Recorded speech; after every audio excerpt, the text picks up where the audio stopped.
नमस्ते। News time के सारे दर्शकों को बहुत बहुत अभिनंदन। आज थोड़ी बात कर ली जाए कहानी की। कहानी यह है कि बचपन में हम सब लोग सुने थे अली बाबा 40 चोर, किस तरह से वो बेवकूफ़ बनाता था। फिर हम लोगों को, अगर आपको याद हो, एक कहानी सुनी थी बंदर बाट वाली, कि बंदर कैसे दो बिल्लियों के उसमें अपना फ़ायदा पहुंचाता था। ये सब कहानियाँ ये करती थी कि किस तरह से मक्कारी, लाचार, बेईमानी, झूठ, फरेब, ये सब हम लोगों को इस पे सिखाती थी कि इस पे कैसे आप सावधान रहिए। लेकिन आज आधुनिक भारत में, और ख़ास करके 2014 के बाद जब भारत स्वतंत्र हुआ है, जैसा कंगना रनौत जी का कहना है, तो उसके बाद ऐसा लगता है कि ये सारी कहानियाँ अब हमारे आम जीवन में रोज़ हम इसको सुन सकते हैं। मैं बात कर रहा हूँ आज थोड़ी अडानी सागा की, the tale of Adani. Adani ji की सैकड़ों कहानियाँ हैं। वो हर पोर्ट को जिस तरह से उन्होंने हथियाया, हर जहाँ हवाई अड्डे को जिस तरह से उन्होंने, हर कंट्रैक्ट उन्होंने जिस तरह से लिया, सब में एक कहानी है। और वो कहानी कोई ये नहीं कि बहुत ही बड़े उद्योगपति या उन्होंने कुछ काम किया। वो कहानी के पीछे कोई ना कोई स्टोरी है कि किस तरह से उन्होंने इधर उधर करके उनको वो कंट्रैक्ट मिला। उसी कहानी के हिस्से में आज हम लोग बात करेंगे बांग्लादेश के में जो गोड्डा पावर प्लांट जो इंडिया में है, झारखंड में, वो पावर सप्लाई करने का कैसे उसको काम बांग्लादेश में मिला, जिस काम में ना बांग्लादेश का फ़ायदा था ना भारत का फ़ायदा था। फ़ायदा केवल एक व्यक्ति का था, उसका नाम है अडानी।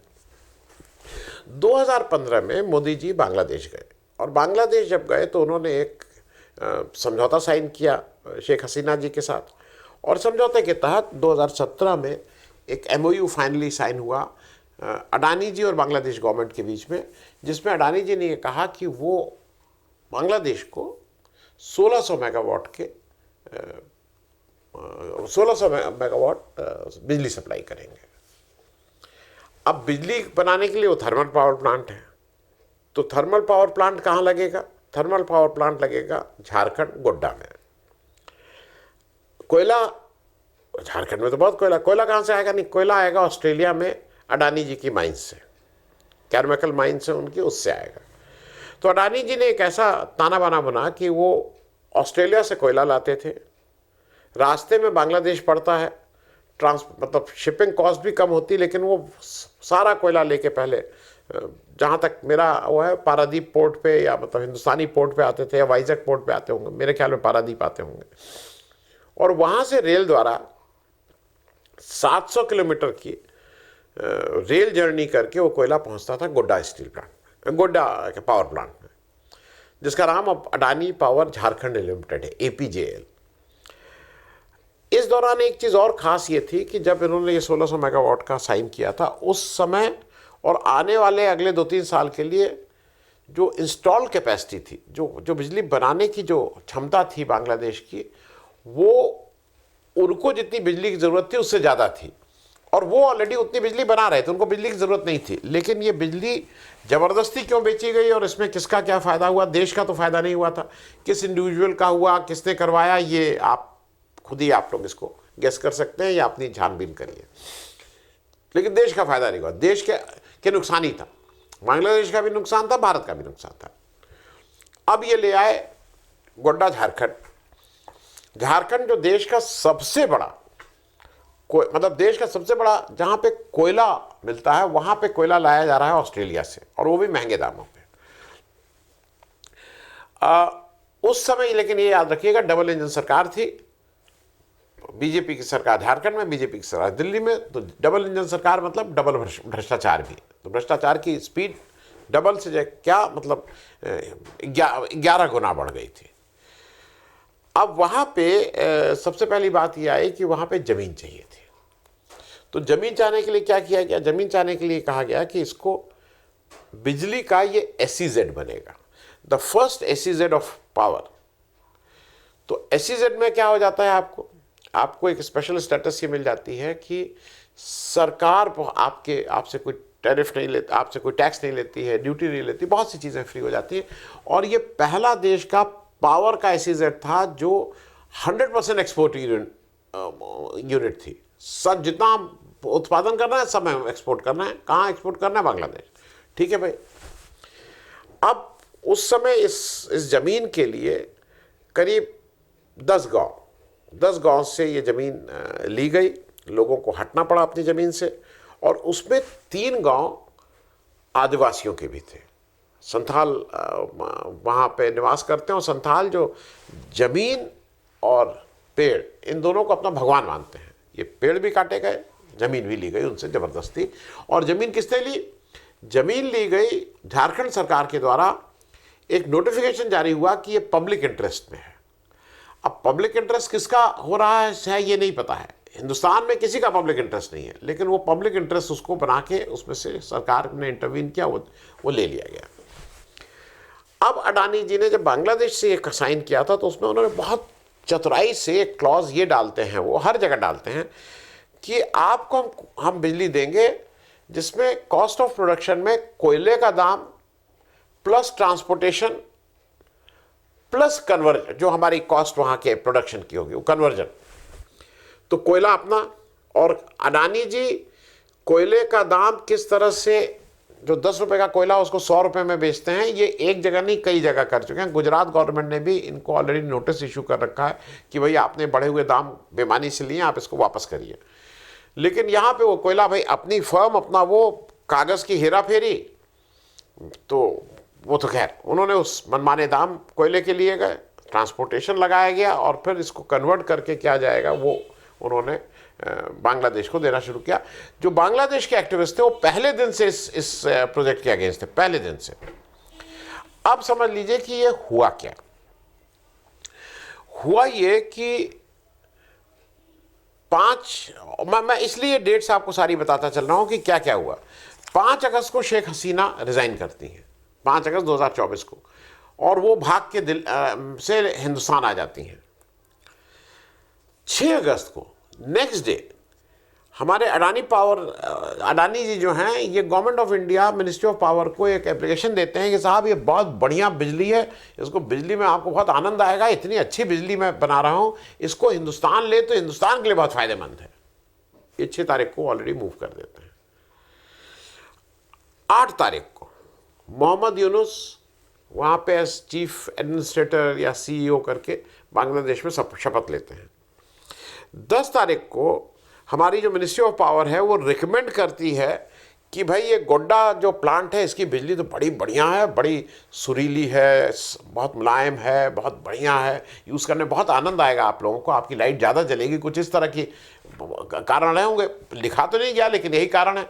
इस बिजली को आप लोग बजाय बांग्लादेश के देने के आप हिंदुस्तान लें।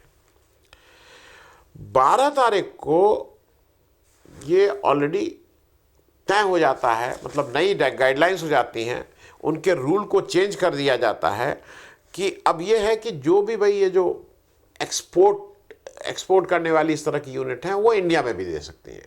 और उस तरह के जो पावर प्लांट्स हैं, और पावर प्लांट कौन है? एक ही है, लिखा गया है power plants who are exporting to other can also give it to domestic users, लेकिन वो एक ही प्लांट है। तो कहने को प्लांट्स लिख दीजिए लेकिन वो प्लांट एक ही है। और 21 तारीख को जो इस सारे बिजली को कहाँ से बिजली ली गई, कहाँ गई, देश में जो देखता है उस संस्था का नाम है central transmission utility of India limited, CTUIL।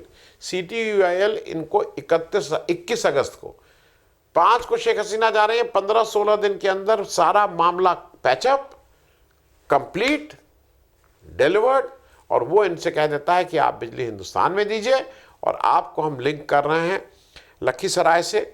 Lakhisarai में आपको एक 400 kVA की लाइन डालनी होगी, बिजली आपको गोड्डा से लखीसराय सब स्टेशन ले जाना होगा, और ये 130 किलोमीटर की आप ट्रांसमिशन लाइन डालिए और यहाँ बिजली प्रेम से सप्लाई करिए। उधर बांग्लादेश में क्या हो रहा है कि बांग्लादेश में शेख हसीना के समय से ही ये अति भक्त चौधरी लक्ष्मण ये इसलिए नहीं हिंदुस्तान में आए थे कि इनको बड़ा अच्छा लग रहा था कि हिंदुस्तान का राष्ट्र प्रेम जग गया था, नहीं। वहाँ की स्थिति सुन लीजिए। शेख हसीना जब तक आई थी तो इनका मोटे तौर पे करीब $500 मिलियन का पेमेंट वहाँ से नहीं किया था। उन्होंने कहा था तुम इतनी महंगी बिजली दे रहे हो, वो सब पेमेंट ही करना बंद कर दिए थे। अब बिजली को लेके ये अपना आप जेब में तो रख नहीं सकते कि FD करा लीजिए बिजली की, वो तो बिजली रोज उत्पादन हो रहा है, यूज़ करिए, स्टोर करने का कोई वो नहीं।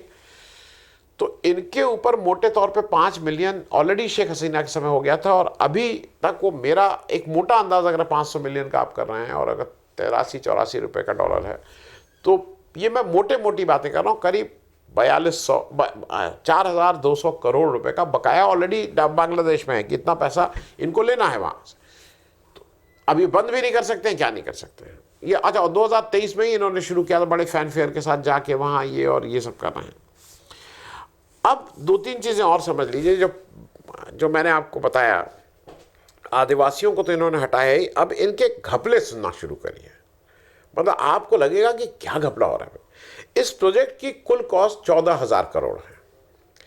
14,000 करोड़ में 4,000 करोड़ करीब इक्विटी है और 10,000 करोड़ मोटे तौर पे लोन है, जिसको डेट बोलते हैं।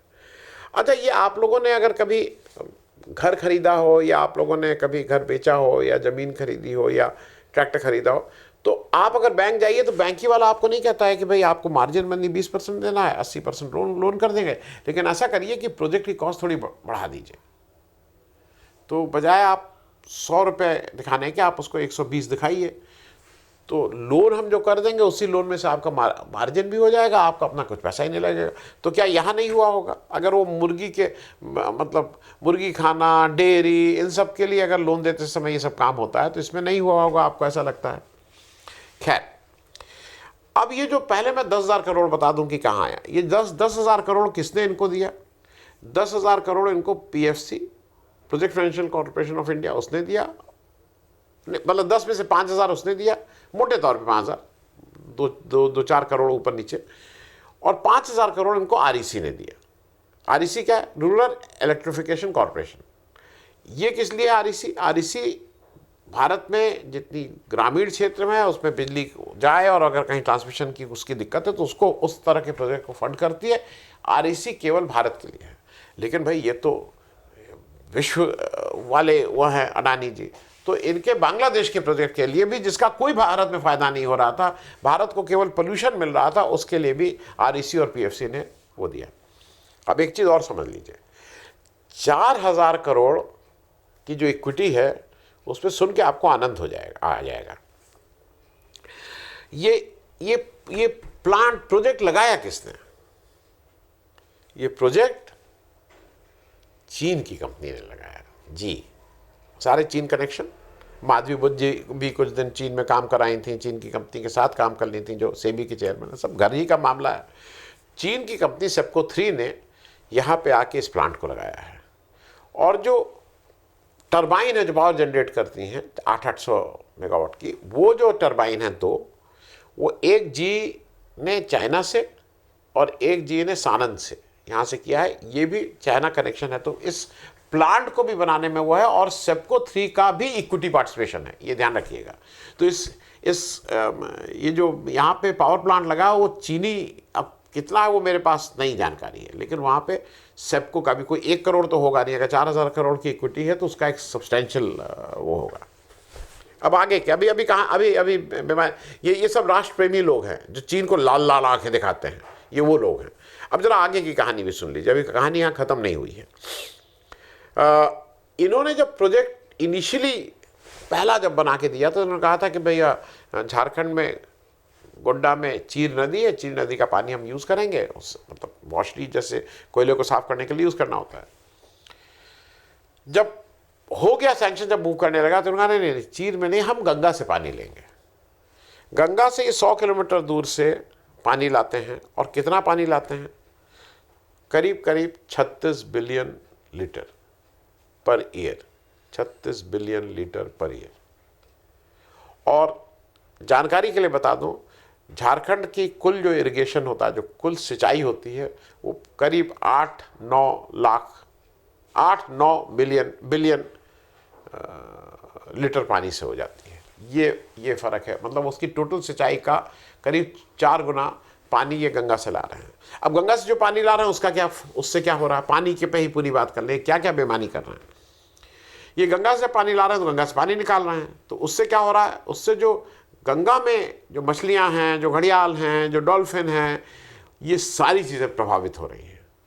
और उससे क्या फ़र्क पड़ रहा है? उससे फ़र्क ये पड़ रहा है कि गंगा पे जो इन लोग का एस्टिमेट है करीब 50 लाख लोग गंगा पे आश्रित रहते हैं। 50 लाख लोग, उनकी आजीविका का माध्यम, उनकी रोजी रोटी है वो, उनकी रोजी रोटी पे इन्होंने जिसको कहते हैं ठोकर मार दी है, रोजी रोटी पे असर पड़ रहा है। और यही कहानी नहीं खत्म हो रही है पानी की। जो पोल्यूशन हो रहा है वो तो हो ही रहा है।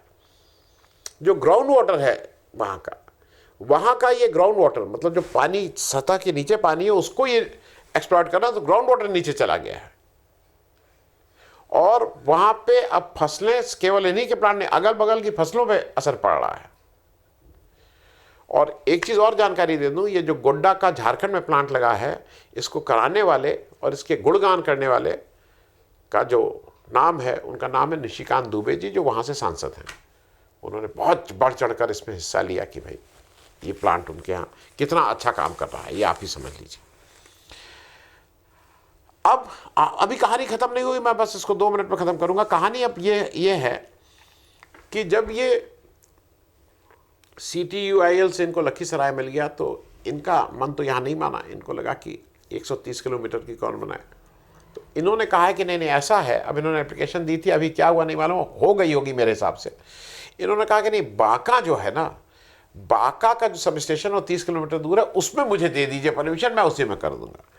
बांका के लिए ऑलरेडी CTUIL ने पहले भी कहा था कि टेक्निकल इश्यूज़ की वजह से हम आपको यहाँ नहीं देते हैं, वो ओवरलोडेड है सब स्टेशन, और उससे पूरी बंगाल का जो पावर सप्लाई है वो इफेक्टेड होगी, झारखंड की पावर सप्लाई इफेक्टेड होगी अगर वहाँ करेंगे। लेकिन ये अडानी जी वही मांग रहे हैं कि मुझे तो बांका में ही दीजिए, कौन 130 किलोमीटर में पैसा खर्च करेगा। और मेरा अपना मानना ये भी है कि ये जो परमिशन है वो इनको मिल ही जाएगी। ये देखिएगा, बांका में से किसी और को हटाया जाएगा, किसी और को तंग किया जाएगा, लेकिन इनको ये मिल जाएगी। तो सिर्फ मतलब सारे लोग ना केवल मक्खी निगल रहे हैं खुले आंख देखते हुए जानबूझ के, पर ये मेरे हिसाब से ये देश को लूटने का से कम कार्रवाई का नहीं हो रही है वहाँ पे। कब रुकेगी, क्या होगा, इसको तो ऊपर ही वाला जाना है। थैंक यू सो मच, बहुत बहुत धन्यवाद।